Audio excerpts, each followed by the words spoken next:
Hello friends, welcome to market Gyan channel. Ather energy limited का IPO 28 April से 30 अप्रैल तक subscribe करने के लिए ओपन है। तो इसके डिटेल्स के बारे में जानते हैं कि आखिर कंपनी को इन्वेस्टर्स का रिस्पांस कैसा मिल रहा है और करंटली जो कंपनी का जीएमपी है वो कितना है और इसके फाइनेंशियल्स कैसे रहे हैं और कंपनी किस सेक्टर में या क्या मैन्युफैक्चरिंग करती है, डिटेल में समझेंगे। तो स्टार्ट करते हैं आईपीओ डिटेल्स से। तो अगर कंपनी के आईपीओ डिटेल्स को समझा जाए, बिडिंग डेट जैसा कि मैंने बताया 28 अप्रैल से 30 अप्रैल तक है और प्राइस रेंज इन्होंने जो डिसाइड किया है 304 रुपीज़ से लेकर 321 रुपीज़ का और लॉट साइज रखा है 46 शेयर्स का। तो मिनिमम इन्वेस्टमेंट जो इन्वेस्टर्स को या जो आईपीओ में अप्लाई करना चाहते हैं उनको 13,984 रुपीज़ का करना पड़ेगा और जो इस आईपीओ के थ्रू फंड रेज करना चाहते हैं उसका अमाउंट है 2,980 करोड़ के आसपास।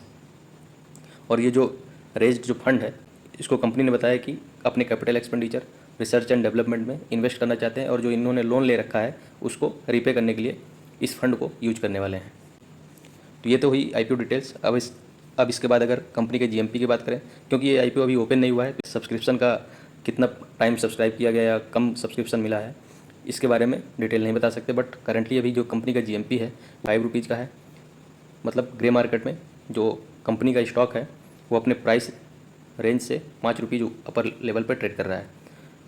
बट यहाँ पर निगेटिव चीज़ ये है कि 22 अप्रैल को कंपनी का जीएमपी 40 रुपीज़ का था, जो अभी घटकर 25 अप्रैल को 5 रुपीज़ का रह गया। मतलब इस आईपीओ को लेकर इन्वेस्टर्स में निगेटिव सेंटीमेंट बन रहा है, क्योंकि पहले आईपीओ का जीएमपी ज़्यादा होना फिर बाद में कम होना, ये निगेटिव सेंटीमेंट्स इन्वेस्टर्स का दिखाता है।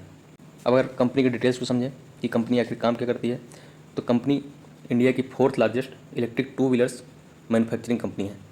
2 व्हीलर्स की मैन्युफैक्चरिंग, डिजाइनिंग, डेवलपमेंट, असेंबली का काम करती है। और जो दूसरा पार्ट है कंपनी का वो बैटरी की मैन्युफैक्चरिंग, चार्जिंग इंफ्रास्ट्रक्चर में भी कंपनी काम कर रही है। सॉफ्टवेयर डेवलपमेंट्स, जो एडवांस फीचर्स होते हैं न्यू इलेक्ट्रिक व्हीकल्स जो हैं, जैसे स्कूटी में स्मार्ट स्क्रीन या ब्लूटूथ, वाईफाई, इन सब के कनेक्शंस, इन सब में भी काफ़ी ज़्यादा कंपनी का इन्वेस्टमेंट रहता है और काम कर रही है। 2 व्हीलर से रिलेटेड एसेसरीज़ हैं, उनकी भी मैन्युफैक्चरिंग कंपनी करती है। अगर इनकी मैन्युफैक्चरिंग फैसिलिटीज़ की बात की जाए तो एक मैन्युफैक्चरिंग फैसिलिटीज़ होसुन तमिलनाडु में भी इस्टेब्लिश्ड है और कैपेसिटी है उस मैन्युफैक्चरिंग फैसिलिटी की 4,20,000 इलेक्ट्रिक 2 व्हीलर्स पर एनम।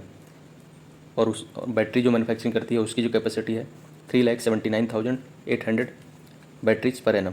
मतलब 4,20,000 electric 2 wheelers per annum manufacture करते हैं और 3,80,000 के आसपास बैटरीज का मैन्युफैक्चरिंग पर एनम इस प्लांट में होता है। और नया प्लांट इन्होंने डेवलप करने का जो प्लान किया है 2026 तक इनका जो प्लांट है जो कि महाराष्ट्र में होगा। और इस प्लांट के डेवलपमेंट के साथ जो इसकी कैपेसिटी है वो 4 लाख से बढ़कर 14 लाख स्कूटीज़ पर एनम हो जाएगी। इन्होंने 2024 फाइनेंशियल ईयर में 1,10,000 के आसपास इलेक्ट्रिक 2 व्हीलर्स को सेल किया है। और ये ग्रोथ इनकी अगर 2023 से कंपेयर करें तो लगभग 19% के आसपास की ग्रोथ है। और इनकी अगर ज्योग्राफिकल प्रेजेंस की बात करें तो कहाँ कहाँ कंपनी की प्रेजेंस है, कहाँ कहाँ इनके शोरूम्स है, तो इंडिया में, नेपाल में और श्रीलंका में। अगर इनके चार्जिंग इंफ्रास्ट्रक्चर की बात की जाए तो इंडिया में 2,583 चार्जिंग पॉइंट्स हैं, नेपाल में इनके 22 चार्जिंग पॉइंट्स है और श्रीलंका में इनिशियल स्टेज में है और 11 चार्जिंग पॉइंट्स हैं इनके।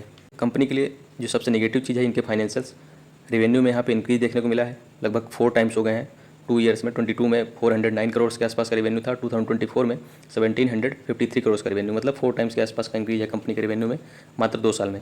बट प्रॉफिट जो है वो कंपनी का प्रॉफिट एक्चुअली रहा ही नहीं है, हमेशा से लॉस में रही है। बट लॉस में रहने के बाद भी कंपनी का जो लॉस है वो ईयर ऑन ईयर बेसिस पे इंक्रीज हो रहा है, मतलब लॉस में कंपनी कंट्रोल नहीं कर पा रही है। 2022 में कंपनी का लॉस 344 करोड़ का था और 2024 में लगभग 3 टाइम्स बढ़कर 1,060 करोड़ का हो गया। मतलब कंपनी का जो लॉस है वो बढ़ता ही जा रहा है, उसको कंपनी कंट्रोल नहीं कर पा रही है। बट थोड़ा पॉजिटिव चीज़ जो कंपनी के लिए है कि करंट जो फाइनेंशियल ईयर है 2024 का दिसंबर मंथ तक, इन 9 मंथ्स में कंपनी का जो रेवेन्यू रहा है वो 1,617 करोड़ का रहा है। मतलब कंपनी का रेवेन्यू 9 मंथ में ही लगभग पूरे फाइनेंशियल 2024 के आसपास का है और लॉस जो है इनका कंट्रोल होते हुए दिखा है। 2024 फाइनेंशियल ईयर में 1,000 करोड़ के आसपास का लॉस था, बट अभी 9 मंथ में कंपनी का जो लॉस है 500 करोड़ के आसपास है, जबकि जो रेवेन्यू है वो 9 मंथ्स में ही पूरे फाइनेंशियल ईयर 2024 के बराबर हो गया है। तो ये थोड़ा पॉजिटिव चीज़ मानी जाएगी कंपनी के फाइनेंशियल्स में। बट ओवरऑल पिछले 3 साल में कंपनी ने खराब ही परफॉर्म किया है फाइनेंशियल वाइज, बट इस साल रिकवरी आप एक्सपेक्ट कर सकते हैं। देखा जाए अगर कंपनी का जो सेगमेंट है इलेक्ट्रिक व्हीकल से रिलेटेड है, मैन्युफैक्चरिंग प्लांट का एक्सपेंशन करना चाहते हैं, जो फंड रेज कर रहे हैं उसको अच्छी चीज़ों में इन्वेस्ट करना चाहते हैं, रिसर्च एंड डेवलपमेंट में, कैपिटल एक्सपेंडिचर में, और इनका जो प्रेजेंस है वो भी डाइवर्स है, नेपाल, श्रीलंका, इंडिया, और बहुत ही अच्छा सेगमेंट है। बट अभी जो फाइनेंशियल्स है वो कंपनी के थोड़ा वीक हैं। देखिए आने वाले टाइम में कंपनी कैसा परफॉर्म करती है, लिस्टिंग के टाइम पे कैसा जीएमपी रहता है, कैसा इसको इन्वेस्टर्स का रिस्पांस मिलता है, सब्सक्रिप्शन रेट क्या रहता है। आपको हम आने वाले टाइम्स में अपडेट इसके बारे में देते रहेंगे। तो धन्यवाद, मिलते हैं अगले वीडियो में।